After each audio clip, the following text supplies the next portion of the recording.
Yes, nkwanirizaako nnyo mukwano gwange era gy'osinza okuba ng'otuwuliza kutegeeza nti okola kyamaanyi nnyo okwekumira ku mayingo gano aga UG Update TV. Pulezidenti w'e Rwanda Paul Kagame avuddeyo n'agamba amawanga ageebunaayira foreign forces n'abagamba nti temugenda kubanga muntiisatiisa na sanctions n'ezo envumbo ze mwagala okunteekako. Jjukira nti nno amawanga ag'ebweru gavuddeyo ne gagamba nti gagenda kubanga gasanctioninga Paul Kagame ku lw'okuteeka olutalo mu ggwanga erya Rwanda. Agambye nti nno nze sigenda kubanga ntiisibwatiisibwa n'eza sanctions neze egundi envumbo ze mugenda okubanga munteekako olw'okubanga mulina bye mwagala okuyisa. Bagambye nti nno nze sigenda kubanga ntiisibwatiisibwa. Si kyokka kyokka kyakomyeko, ebigambo bibadde bingi ngenda kubanga mbikuwa webale kwekumira ku UG Update TV kw'osinzira okuba ng'otuwuliza gwe mukwano gwange ali eyo. Wabula gwagala otwegattako kkirira wansi waliwo ekigambo subscribe kikooneko, ojja kuba osobola bulungi nnyo tweyungako gwe ali eyo. Abali emitala w'amayanja mbanirizaako nnyo naddala mu abali mu diaspora mukola kyamaanyi nnyo okwekumira ku mayengo gano aga UG Update TV. Kagame ow'e Rwanda avuddeyo n'abagamba amawanga gano ag'ebweru agamusuubiza okuba nga agenda mu sanctioninga amuteekako sanctions aleme kubanga alinnya mu mawanga ago wadde n'omulundi n'ogumu. Agambye nti nno ffe tulabye ebisinga n'okusinga sanctions ezo mwagala okunteekako kuva mu 1994 era kati temusobola kujja nga muntiisatiisa na bujjasti bu sanctions olw'okuba nga ngezaako okwedifendinga nze. Mwe mulowooza nti nze obombutya bwa sanctions bwammwe. Era pulezidenti w'e Rwanda Paul Kagame avuddeyo n'agamba agambye nti nno nze namaze dda okwa-identifyinga tension ey'okubeera nga munteekako sanctions naddala ku ggwanga lyange olw'okuba nga muteebereza nti nze neenyigira mu Democratic Republic of Congo olutalo olugenda mu maaso. Agambye nti nno sigenda kubanga ntiisibwatiisibwa n'ezo western diplomatic pressures ezigenda mu maaso n'okunteekebwako ate nga nange ngezaako kwedifendinga. Bino nno bizza oluvannyuma abyogedde oluvannyuma lw'amawanga gano ag'e-Bulaaya European Union EU erya European Unions Parliament n'okuva eri mu United Kingdom ne mu United States nga baggyeeyo effort yaabwe okulaba nga bapanishinga Kigali olw'okuba mbu bateebereza nti yeesapootinga abayeekera ba M23 bano ababadde bagenda mu maaso n'okudevelopinga mu Eastern Democratic Republic of Congo newankubadde bagamba baasalawo okusiizinga fire mu agreement. Mu interview yabaddewo ne Joanna Afrique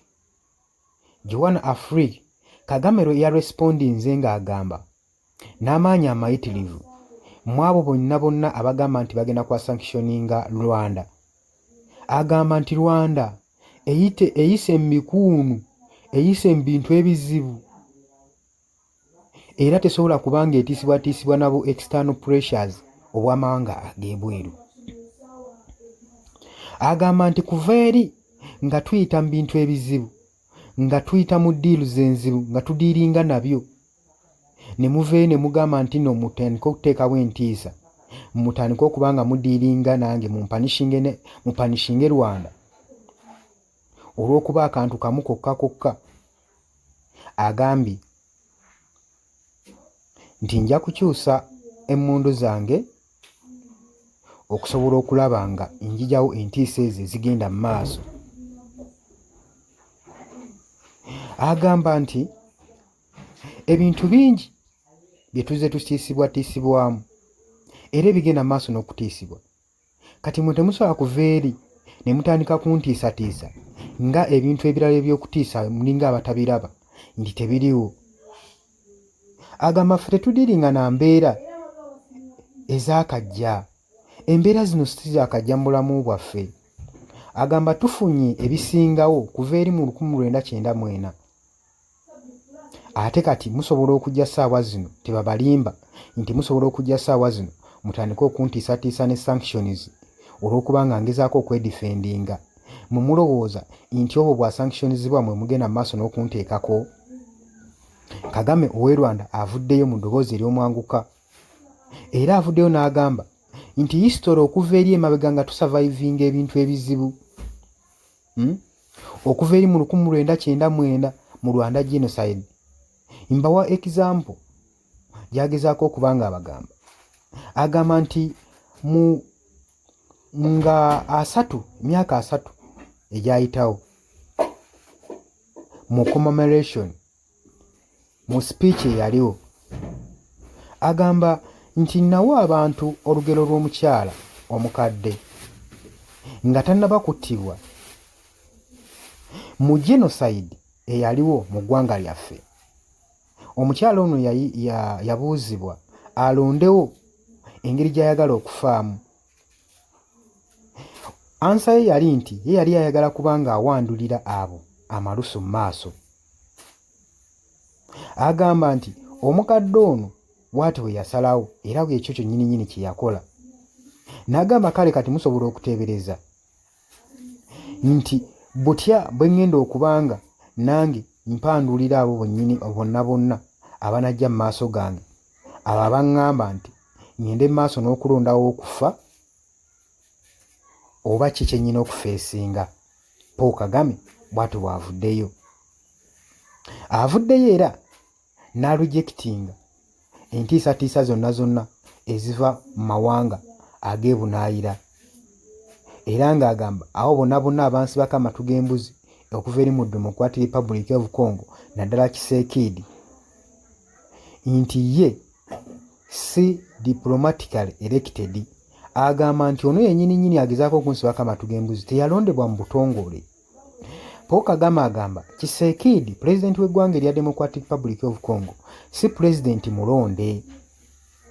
Jjukira nti nno Kisekedi yakatambulako ttaamu 2 zokka mu bisanja bye era eno ey'okubiri gyali mu kutwalaganya naye Kagame amugamba nti toli pulezidenti mulonde.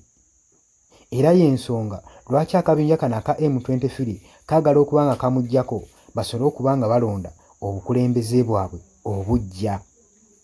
Gw'olowooza gwe mukwano gwange ampuliriza ali ku Yugi Update TV, olowooza eno y'emu ku nsonga erwanya abageekera bano aba M23 nti pulezidenti Felix Tshisekedi owa Democratic Republic of Congo nti si mukulembeze mulonde mu bujjuvu. Olowooza y'emu ku nsonga ennyinyikiza olutalo luno mu ggwanga eryo? Jangu mu comment section obeere nga owatanya wamu naffe ebirowoozo otangaaze eggwanga. Wabula mmwe abatannaba kuba nga mutweyongako mukkirire wansi waliwo ekigambo subscribe mujja kuba nga mukikoonako musobole okuba nga mugenda maaso n'okuteeseganya wamu naffe. Mbaagala nnyo bategeeza nti mwebali kwekuumira ku Yugi Update TV. Mweraba.